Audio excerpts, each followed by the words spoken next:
The world remembers the Mongols for their thundering cavalry, their relentless charges across endless plains, and the terrifying sight of black banners rising over the horizon. Genghis Khan's armies seemed unstoppable, moving like a natural disaster, sudden, overwhelming, inevitable. But what most people don't know is that their victories were not won by brute strength alone. Long before the first arrow was loosed, long before a single horse's hoof struck the earth, another war was already being fought. It was silent, invisible, and far deadlier. This was the war of information, a war waged in whispers and shadows. And it was the true weapon that allowed Genghis Khan to conquer half the known world. Before we dive into this secret story, take a moment to connect with the global community watching this right now. Tell us in the comments where you're watching from and what time it is there. It is incredible to see viewers from every corner of the world coming together to uncover these hidden histories. And if you love untold stories like this, make sure to like, share, and subscribe to Ancient Spy Files so you never miss an episode. Now, let's step into the hidden world of the Khan spies, the network that allowed a nomadic tribe to rise and rule as one of the greatest empires in history. The story of the Mongols is often told as a tale of unstoppable force. Historians and storytellers focus on the sheer size of their armies, the brilliance of their cavalry tactics, and the terror they inspired in their enemies. And all of that is true, but it's only part of the picture. Behind the charging horsemen and flaming arrows was an invisible foundation of strategy and intelligence. The Mongols understood something that many empires before them had ignored. Knowledge is power, and power wielded in the dark can topple cities before a single sword is drawn. Long before Genghis Khan became the fearsome conqueror we know today, he was a young man named Temujin, struggling to unite the fractured Mongol tribes. In those early days, he had no great army, no endless resources, and no fortified cities. What he had was information, the ability to know what his rivals were planning before they acted, to strike at weaknesses they didn't even realize they had. Temujin learned to read people and situations like an open book. Every alliance, every betrayal, every raid was guided by intelligence gathered through careful observation and covert operatives. This philosophy stayed with him even as his power grew. While his generals focused on military tactics, Temujin built a network of spies and informants that would become the backbone of his empire. By the time he took the name Genghis Khan, universal ruler, his intelligence network stretched across Asia, quietly shaping the fate of nations. To understand how the Mongol spy system worked, imagine a vast web stretching across deserts, mountains, and forests. At the center sat Genghis Khan and his closest advisors. Each strand of the web represented a spy, a courier, or a secret contact embedded deep within enemy territory.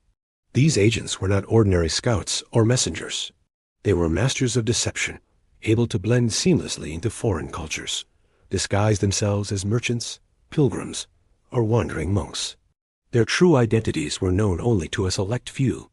These silent riders were trained to gather every kind of information imaginable: troop movements, political alliances, economic weaknesses, even rumors and superstitions. No detail was too small. A single whispered conversation in a distant marketplace could change the course of an entire campaign. And because the Mongols valued speed above all else, their intelligence could travel across vast distances with astonishing speed. The Yam system, a network of relay stations with fresh horses and supplies, allowed messages to travel hundreds of miles in days. It was, in many ways, the ancient world's first high-speed communications network, centuries ahead of its time. While the world saw Genghis Khan as a warlord, he was also a master strategist who treated intelligence like a weapon. His spies operated in two primary roles: gatherers and manipulators. Gatherers focused on collecting raw information, the eyes and ears of the empire. Manipulators went a step further, actively shaping the enemy's perception.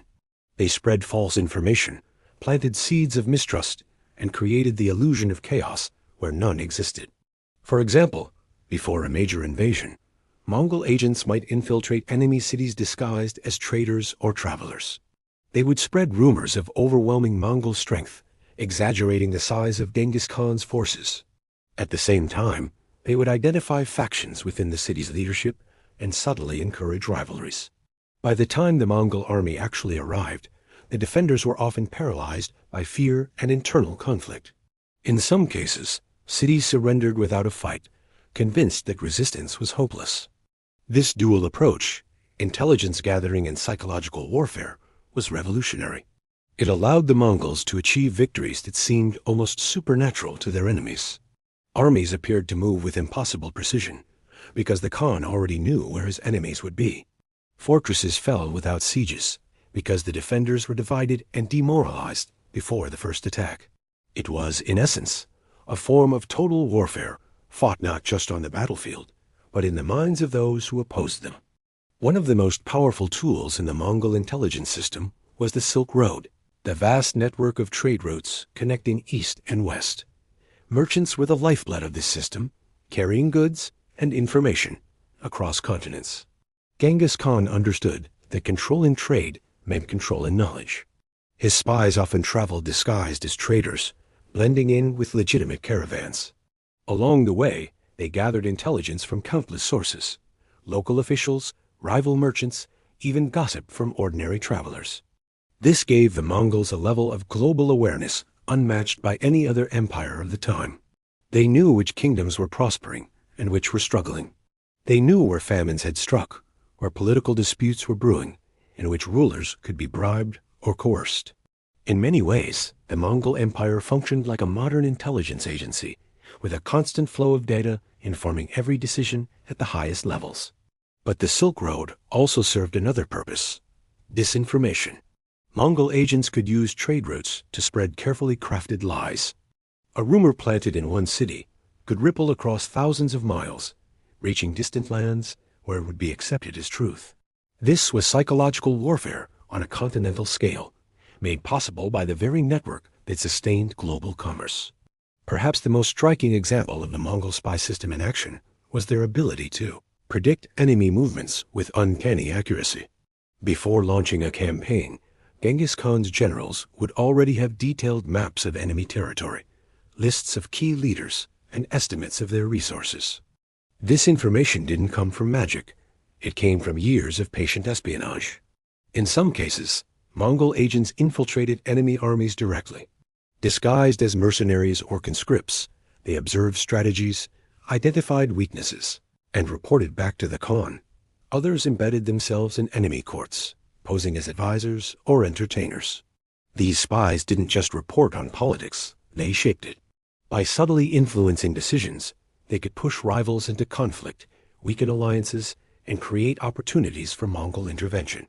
The result was a form of preemptive warfare. Battles were often won before they even began, because the Mongols knew exactly where to strike and when. Their enemies, meanwhile, were left guessing, unable to understand how the Mongols always seemed to be one step ahead. The Mongols didn't just use information to plan their campaigns. They used it to terrify their enemies. Stories of their victories were deliberately exaggerated and spread through covert channels. When a city heard that a neighboring stronghold had been completely destroyed, panic often set in before the Mongols even arrived. This fear was carefully cultivated by the Khan's network of spies and propagandists. They understood that a terrified enemy is a vulnerable enemy. In some cases, the mere appearance of Mongol scouts on the horizon was enough to trigger mass evacuations. Entire regions surrendered without resistance, convinced that fighting was futile. This psychological dominance allowed the Mongols to expand their empire far more efficiently than brute force alone could achieve. As the Mongol Empire grew, so too did the complexity of its spy network. Rivalries developed within the system, as powerful generals and regional governors sought to control their own flows of information. Some agents became double spies, feeding different factions contradictory intelligence. Others pursued their own agendas, manipulating events for personal gain. This internal shadow war mirrored the external conflicts the Mongols faced. Even Genghis Khan himself was not immune to misinformation. At times, false reports reached his ears, leading to decisions based on lies. The very system that had built his empire also contained the seeds of its potential undoing. For those living under Mongol rule, the presence of spies was a constant, unseen force. Villagers never knew if the friendly merchant passing through their town was a simple trader or an agent of the Khan. Local rulers learned to watch their words carefully, knowing that a single complaint could reach the imperial court and bring swift retribution. This atmosphere of uncertainty was part of the design. By making surveillance invisible, the Mongols ensured that fear did much of the work for them. As we end this first chapter, we stand at the threshold of a story that spans continents and generations. The Mongol Empire's spy network was more than a tool of conquest. It was a revolution in human history, the prototype for the intelligence systems that shape our world today. In the chapters to come, we'll dive deeper into the training of these shadowy agents, the incredible missions they carried out, and the betrayals that threatened to tear the network apart from within. But for now, consider this. Genghis Khan's armies may have conquered with arrows and swords, but their greatest victories began with a whisper in the dark. A whisper that could topple kingdoms, rewrite destinies, and change the course of history forever. The Mongol Empire was unlike any other in history, stretching across Asia and deep into Europe, connecting civilizations that had never before been linked under a single power. To manage such vast territory, most rulers relied on armies, taxation, and brute force. But Genghis Khan understood something far more sophisticated. An empire is not held together by soldiers alone, but by information. At the heart of his growing dominion lay an invisible structure, a network so vast and intricate that it touched every corner of the known world. This was the Khan's Web, a system of spies, couriers, and informants who worked tirelessly to keep the empire united and its enemies divided. When Genghis Khan first began uniting the nomadic tribes of the Mongolian steppe, he faced a monumental challenge. The clans were fiercely independent, bound by ancient rivalries and blood feuds. To bring them together, he needed more than charisma and military strength. He needed insight. His earliest spies were not professional agents, but trusted warriors who traveled between tribes under the guise of trade or diplomacy. These men observed, listened, and reported back, giving Temujin the knowledge he needed to strike deals with some clans while ambushing others at their most vulnerable moments. As his influence grew, Temujin formalized this practice into a structured system. By the time he became Genghis Khan, his network was no longer a loose collection of informants, but a highly organized intelligence agency. It operated in secret, with carefully compartmentalized cells to prevent exposure. Few agents knew the full scope of the network. They understood only their immediate contacts and missions. This cell structure ensured that even if one spy was captured, the rest of the web remained intact. The Mongol spy network was remarkable, not only for its size, but for its diversity. Agents came from every corner of the empire, each bringing unique skills and local knowledge. Some were born Mongols, trained from youth to blend into foreign cultures. Others were defectors, prisoners of war, or foreign merchants who saw a profit in serving the Khan. In many cases, Genghis Khan deliberately spared talented enemies, offering them positions within his intelligence apparatus instead of execution. Their survival depended on loyalty, and many became some of his most effective operatives. Spies were chosen for qualities beyond physical strength. They needed adaptability, the ability to slip unnoticed into any setting. A spy might pose as a humble shepherd one day, a respected scholar the next, and a wandering monk the day after that. Linguistic skills were highly prized. Some agents spoke 5 or 6 languages, allowing them to operate across vast regions without suspicion. The Khan understood that a spy's greatest weapon was not a dagger or bow, but the mask of normalcy. Once recruited, spies underwent rigorous training. This was not the kind of martial discipline taught to Mongol warriors. Instead, it focused on subtlety and cunning. Recruits learned the arts of observation, memorization, and deception. They were taught to read human behavior, to notice the slight hesitation in a merchant's voice, the nervous glance of a soldier, the coded language of political factions. A good spy could walk through a crowded marketplace and leave with a mental map of its power structure without ever asking a direct question. Communication skills were another vital component. Messages had to be concise, precise, and above all, secure. Agents practiced creating coded signals and hidden messages that could pass unnoticed by prying eyes. They used simple objects, knots in a rope, arrangements of stones, even the pattern of horse tracks, as secret codes. In an age without modern technology, these low-tech methods were incredibly effective. A single misplaced knot could mean the difference between victory and disaster. Perhaps the most challenging aspect of training was psychological. Spies had to live double lives, often for years at a time. They were taught to suppress their true identities, to become the role they played so completely that even they sometimes forgot who they really were. This mental discipline was essential, for discovery meant certain death, and worse, the unraveling of the Khan's carefully woven web. A spy network is only as strong as its ability to move information quickly, and in this, the Mongols were centuries ahead of their time. Genghis Khan created the Yam, a system of relay stations stretching across thousands of miles. At each station, fresh horses and riders waited, ready to carry messages at incredible speed. A message could travel from one end of the empire to the other in a fraction of the time it would take an ordinary traveler. This gave the Khan a level of real-time intelligence unmatched by any other ruler of the age. The Yam also served a secondary purpose. It acted as a surveillance network.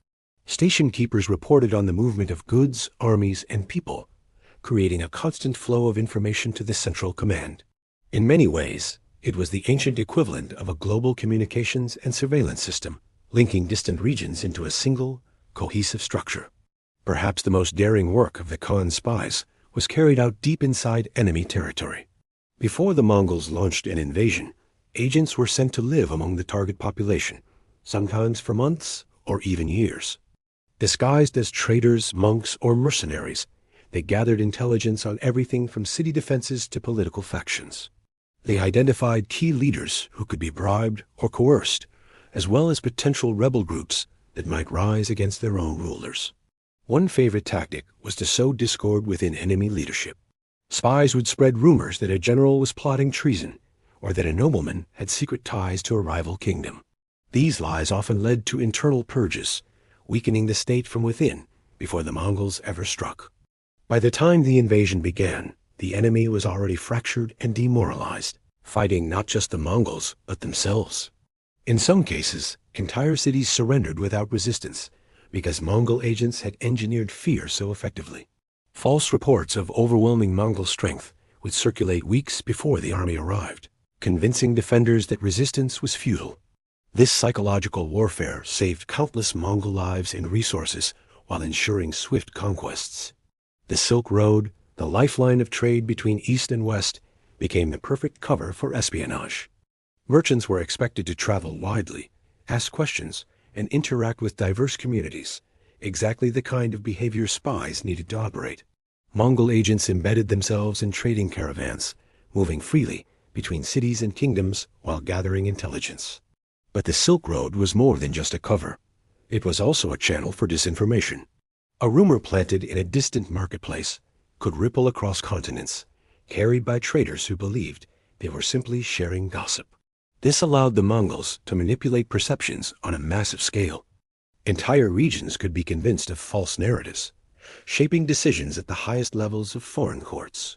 For example, before the Mongols invaded Persia, agents spread stories of unbeatable Mongol armies, exaggerating their numbers and ferocity.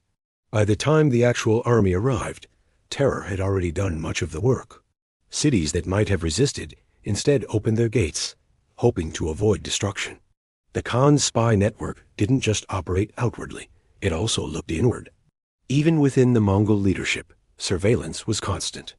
Regional governors, generals, and even members of the royal family were monitored by agents whose loyalty was solely to Genghis Khan. This ensured that plots against the central authority were discovered before they could succeed. But it also bred an atmosphere of paranoia. Leaders knew they were being watched, but not by whom. A trusted advisor could secretly be a spy. A friend could be an informant. This internal surveillance kept the empire stable, but at a cost. Trust became a rare and fragile commodity. Over time, this culture of suspicion would have profound consequences, both strengthening and undermining the empire in ways no one could foresee. The genius of the Mongol spy system lay in its constant vigilance. Information never stopped flowing. Every marketplace conversation, every troop movement, every change in the weather was noted and analyzed. The Khan himself was said to spend hours each day reviewing intelligence reports, using them to make decisions that seemed almost prophetic to his enemies. To outsiders, it appeared as though Genghis Khan had supernatural foresight, predicting events before they happened. In truth, he simply had better data than anyone else. This relentless flow of information created a feedback loop of power. The more the Mongols knew, the more effectively they could act.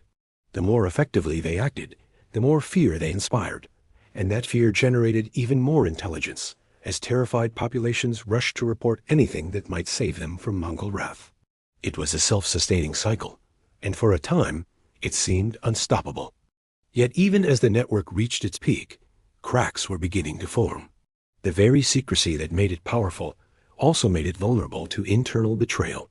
Some agents began to play both sides, feeding information to enemy factions or manipulating events for personal gain.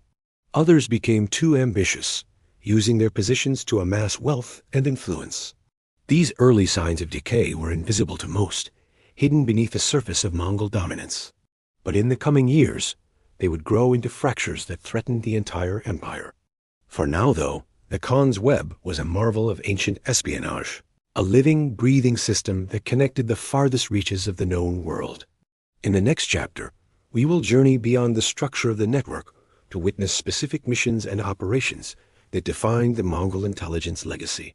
From daring infiltrations to shocking betrayals, we will see how the Khan's shadows shaped the fate of kingdoms, and how the first global spy war unfolded in the ancient world. The Mongol Empire was no longer a dream on the windswept steppes. By the time Genghis Khan's banners cast their long shadows over Asia, his armies had transformed into a force of nature, feared from the Pacific shores of China to the plains of Eastern Europe.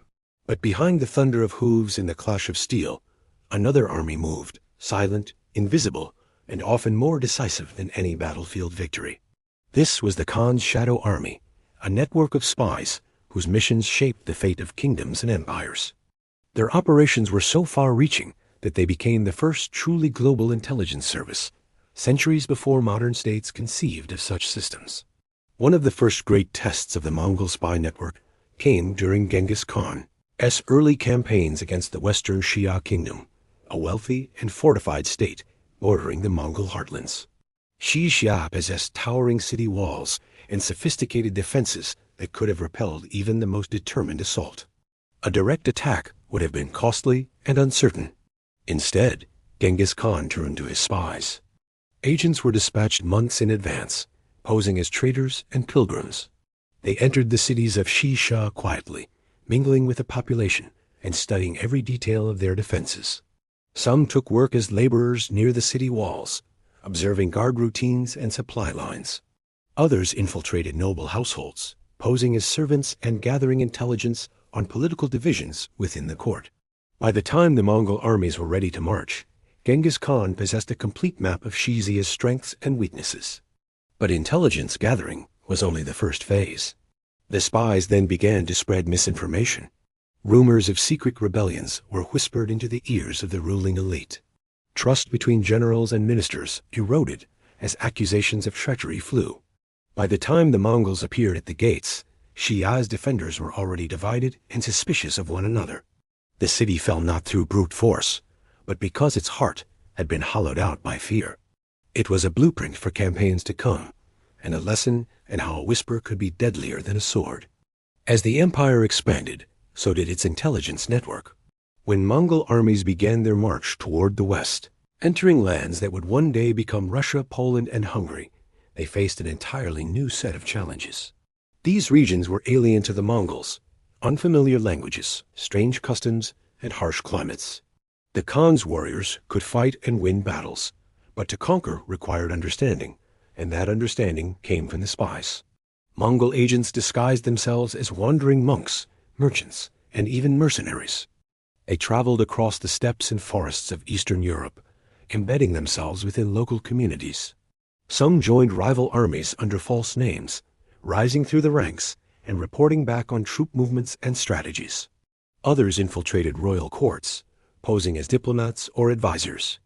These spies were often so deeply embedded that their true allegiance remained secret even after their deaths, their identities known only to a handful of handlers within the Mongol hierarchy. The reports they sent back were astonishing in their detail. maps of rivers, roads, and mountain passes, lists of feuding nobles and their grievances, assessments of fortresses, including which walls were weakest and which gates were most poorly guarded. This knowledge allowed Mongol generals to plan their campaigns with surgical precision, striking at the exact point where resistance was weakest. Perhaps the most dramatic example of Mongol espionage occurred during the lead-up to the siege of Baghdad in 1258. At the time, Baghdad was one of the greatest cities in the world, a center of culture, science, and religion. Its defenses were formidable, and its rulers believed the city to be untouchable. But the Mongols had already been at work long before their armies appeared on the horizon. For years, Mongol spies had operated within the city, posing as scholars, traders, and wandering mystics. They gathered not only military intelligence, but also psychological insights, the hopes, fears, and ambitions of Baghdad's rulers.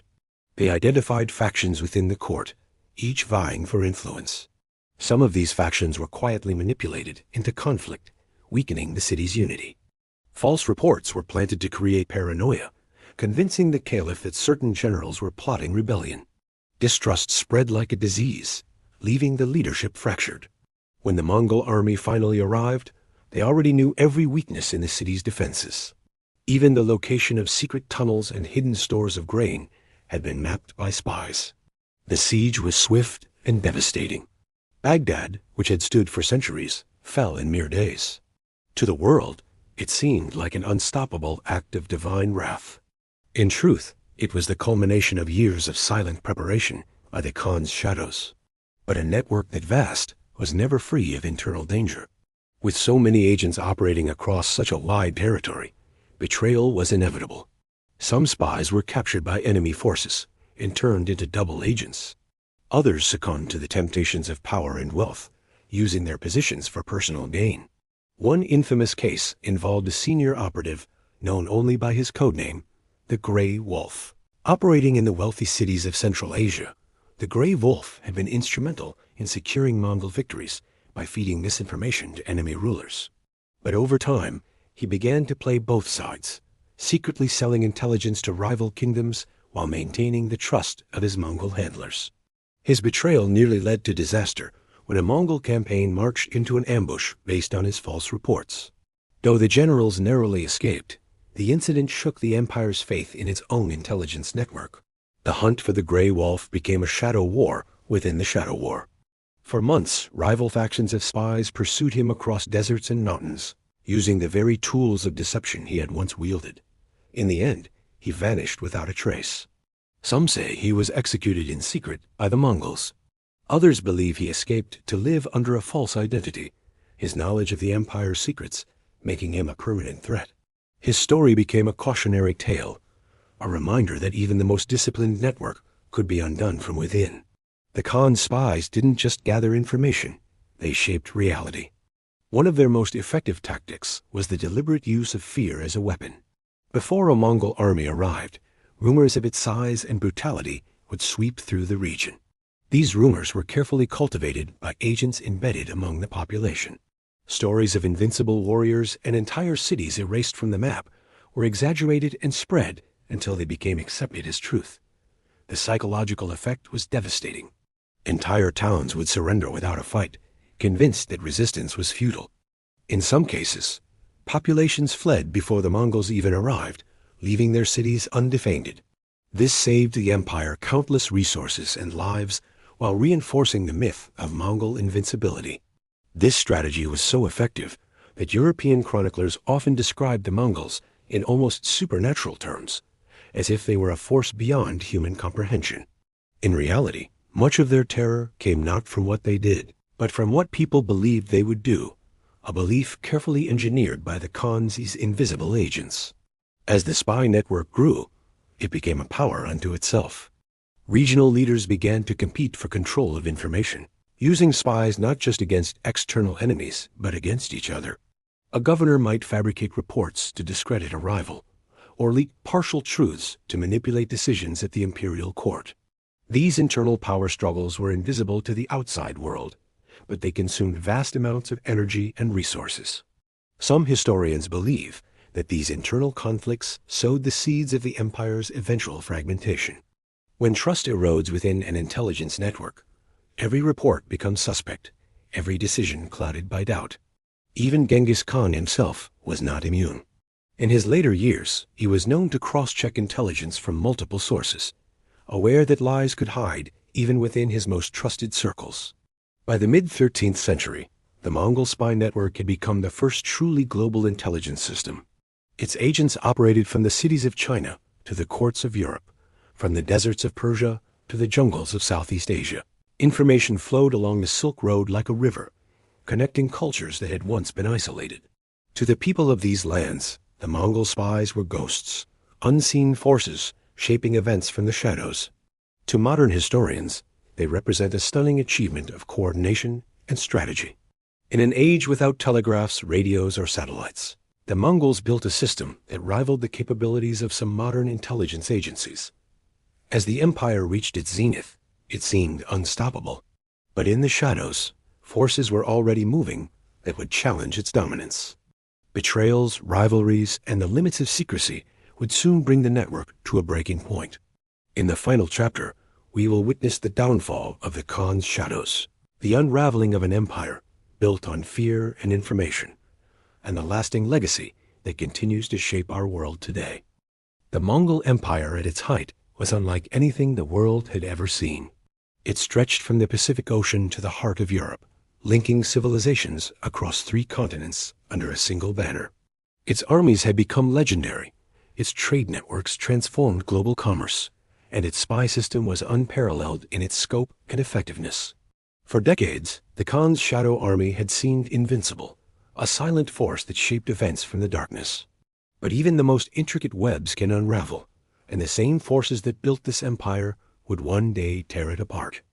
Genghis Khan had always understood the fragile balance of power within his empire.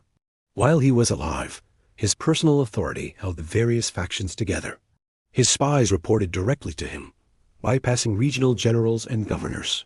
This central control ensured loyalty and kept rivalries in check. But when Genghis Khan died in 1227, that balance shattered. The empire was divided among his sons and grandsons, each ruling a portion of the vast territory. On the surface, they pledged unity. In practice, they began to see each other not as allies, but as competitors. The spy network, once a single cohesive system, fractured along political lines. Agents who had once served the Khan now found themselves serving regional leaders with conflicting agendas. Information became a weapon in civil wars, wielded not against external enemies, but against fellow Mongols. The first cracks appeared in the West, where rival branches of the family fought for control of trade routes through Persia and Central Asia. Reports were falsified to discredit opponents. Cities were deliberately left vulnerable to enemy attacks as part of power plays. The network that had once brought clarity now spread confusion, like a mirror shattered into 1,000 pieces. As loyalty fractured, opportunists flourished. Some spies began selling information to foreign powers, turning the Mongols' own tools against them. Kings and sultans who had once lived in terror of the Khan's shadows now realized they could buy those shadows for the right price. Entire campaigns were compromised before they even began, as enemy forces learned Mongol plans in advance. One particularly devastating betrayal came during a campaign in the Middle East. A trusted operative, codenamed the Falcon, secretly aligned himself with a rival kingdom. For months, he fed the Mongols carefully crafted false intelligence, leading them into traps and exhausting their armies with misdirection. By the time his treachery was discovered, tens of thousands of Mongol warriors had been lost. The Falcon's betrayal became legendary, a symbol of how even the most powerful networks can be undone by a single turncoat. This rise of double agents created a climate of paranoia. No one could be trusted completely. Generals began withholding information, even from their own spies, fearing that their reports would be sold to the highest bidder. In some regions, the intelligence system simply collapsed, leaving armies blind and vulnerable. After Genghis Khan's death, his grandsons, most notably Kublai Khan and Arit Boki, vied for supremacy. This struggle was fought as much in the shadows as on the battlefield. Spies were dispatched to infiltrate rival courts, spread rumors, and incite rebellion.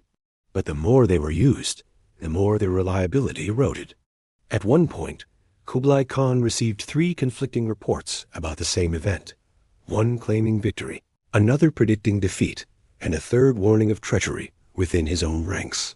Unable to discern the truth, he hesitated, and in that hesitation, opportunities slipped away. The fog of misinformation, once a weapon wielded by the Mongols, had now turned inward, blinding them to reality. Meanwhile, rival kingdoms learned to exploit these divisions. Persian, Russian, and Chinese leaders developed their own spy systems, often modeled on the Mongol example. The age of Mongol dominance had taught the world a valuable lesson. To survive, one must master the art of intelligence. The Khan's enemies were no longer ignorant of his methods. They were learning, adapting, and preparing to turn his strategies against him.